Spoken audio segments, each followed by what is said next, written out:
হালকা আজও কাজ শেষ। ওই দামড়া বুদ্ধটা আজও বিছানায় মুতে দিয়েছে। আল্লাহ, শোনো দাদি, তোমার দামরাবুদর শনির হাওয়া লেগেছে।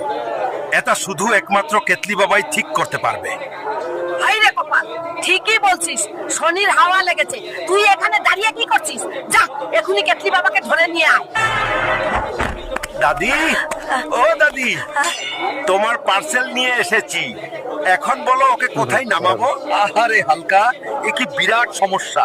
তোমার দাদুর তো পাইপ ফেটে গেছে, এটা ঠিক করতে হল ওনাকে সারের তেল খাওয়াতে হবে। হালকা, শুনলি কেতলি বাবা কি বললো? তুই যেখান থেকে পারিস এখনই একটা শাক ধরে নিয়ে আয়, না হলে এই বুড়ো মুতে ঘর বাড়ি সব ডুবিয়ে ফেলবে।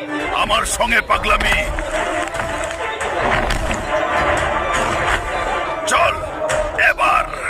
দাদি, এই নাও তোমার আর একটা পার্সেল। হালকা, একদম ঠিক কাজ করছিস। এবার